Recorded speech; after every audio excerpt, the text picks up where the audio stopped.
गरीब गर्भवती बहू और चालाक पति। सौरभ अपने घर में अपनी प्रेमिका सुमन के साथ मिलकर अपनी गर्भवती पत्नी पूजा को ठिकाने लगाने की योजना को अंजाम दे रहा है। मैं तुम्हारी पत्नी हूँ, मेरे पेट में तुम्हारा बच्चा पल रहा है। भगवान के लिए मुझे छोड़ दो, मुझे मत मारो। आज तो तेरी माँ और तेरी प्यारी सासू माँ भी घर पर नहीं है, फिर तुझे मुझसे कौन बचाएगा? आज तो तुझे मरना ही पड़ेगा। ये बच्चा तो तुम्हारा खून है, इस पर तो दया करो।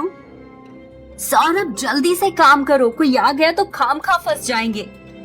तुम घबराओ मत जानू मेरी जान, कोई नहीं आएगा, मैं अभी इसका काम तमाम कर देता हूँ। ये कहकर सौरभ लोहे का सरिया लाता है और उसे पूजा के माथे पर दे मारता है।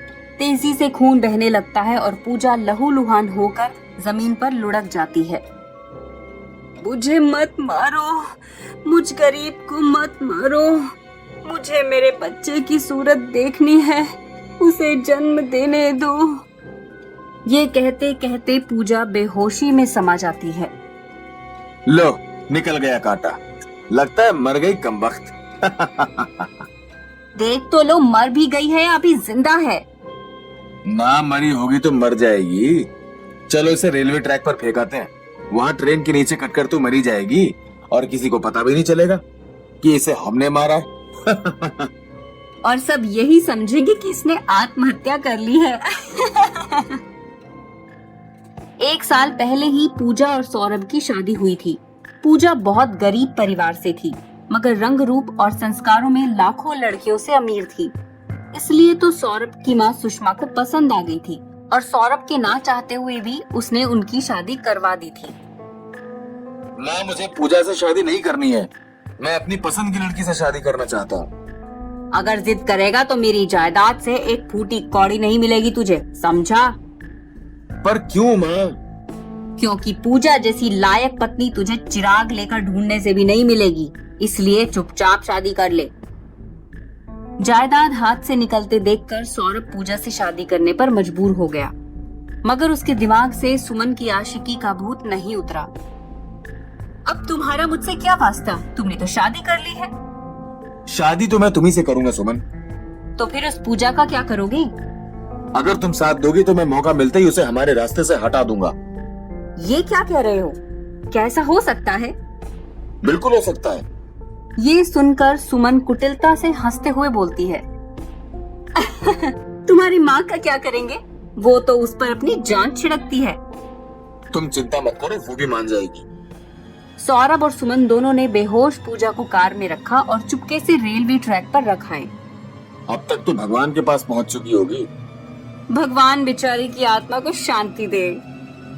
वे दोनों पूजा को मरने के लिए रेलवे ट्रैक पर रख तो आए थे, मगर भगवान को उसका मरना स्वीकार नहीं था। रेलवे ट्रैक पर रेल कर्मचारी चाबी वाला उसे देखते हुए, अरे इस बेचारी को यहाँ कौन फेंक गया? ट्रेन आने वाली है, इसे तुरंत ट्रैक से हटाना होगा। तभी उसे ट्रेन आती दिखाई दी और उसने दौड़कर पूजा को उठा लिया। वो पूजा को एक तरफ लेटाकर उसे होश में लाने की कोशिश करने लगा। इतने ट्रेन भी पास आ गई और धड़-धड़ करते हुए वहाँ से गुजर गई। उसने बहुत कोशिश की मगर पूजा को होश नहीं आया। लगता है किसी ने इसके सिर में गहरी चोट पहुंचाई है, अब तो अस्पताल में ही कुछ हो सकता है। सुषमा घर वापस लौटी तो सौरभ रो रहा था। अरे क्या हुआ? तो रो क्यों रहा है? और बहू पूजा कहाँ है? कहीं दिखाई नहीं दे रही। पूजा तो 2 दिन से गायब है माँ। मैंने जरा सा क्या डांटा कि नाराज होकर न जाने कहाँ चली गई। बहू ऐसे तो कभी नहीं जा सकती, जरूर तूने ही उसे घर छोड़ने पर मजबूर किया होगा। मुझे भगवान की कसम है माँ, जो मैंने कुछ उल्टा सीधा किया हो।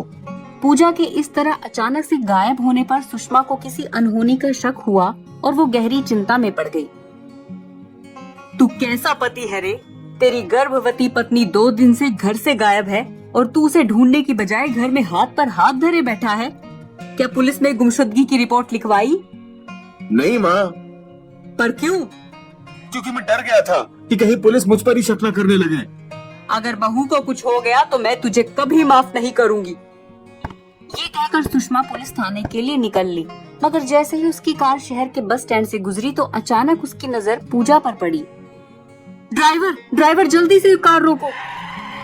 ड्राइवर ने ये कहते ही कार रोक दी। सुषमा कार से उतरकर तुरंत पूजा की तरफ दौड़ी और उसके पास जाकर बोली, पूजा तुम कहाँ थी बेटी और अब कहाँ जा रही हो?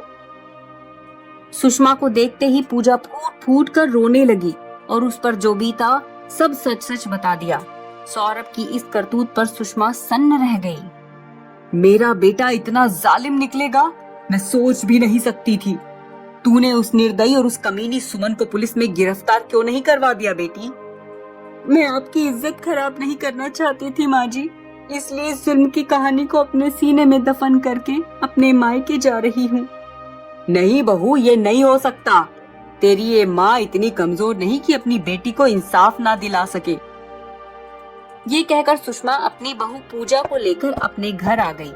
जब वो पूजा को लेकर पहुंची तो सौरभ के साथ सुमन भी वहाँ मौजूद थी। क्यों रे जालिम, तुझे गर्भवती बहू पर अत्याचार करते लाज नहीं आई? तू मेरी सीता जैसी बहू को मारना चाहता है? रावण, और वो भी इस कमीनी लड़की के लिए? सौरभ और सुमन ने तो सपने में भी नहीं सोचा था कि ये सब भी हो जाएगा। सुषमा का रौद्र रूप देखकर सौरभ माफी मांगने लगा, मगर सुमन का सिर जमीन में गड़ा रहा। मुझसे बहुत बड़ी भूल हो गई, मुझे माफ कर दो माँ।